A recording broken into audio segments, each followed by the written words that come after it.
Hey there, friends, and welcome back to another 3-Minute Thoughts. My name is Derek, and in the next 3 minutes, we're going to take a look at Isaiah chapters 31 through 34. These chapters are going to continue those themes of misplaced trust, judgment against the nations, and ultimate deliverance found in God alone. But the intensity throughout these chapters kind of ramps up a little bit. These chapters move from specific warnings to this global scale of justice, drawing a sharp line between the downfall of the proud and the peace of those who wait for the Lord. Let's take a look at chapter 31 to get started.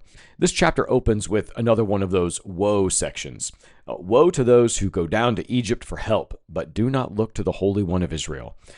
The people trusted in military power, horses, chariots, alliances, but Isaiah reminds them Egypt is human, not divine. Their strength is nothing compared to God. God is still offering to defend his people. Isaiah pleads with the people to return to the Lord and throw away their idols. God will strike down Assyria, not with human weapons, but with his own powerful hand. Isaiah chapter 32 is about the coming king and a different kind of people. The tone shifts pretty drastically here to a future hope.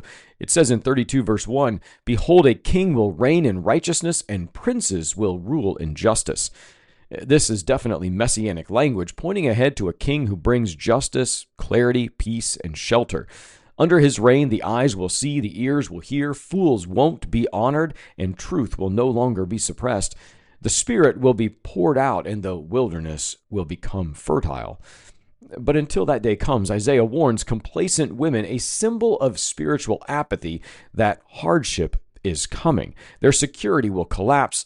Yet the chapter ends with this beautiful vision: "My people will abide in a peaceful habitation," it says in verse 18. In other words, God's judgment will level the proud, but his people will dwell in quiet confidence.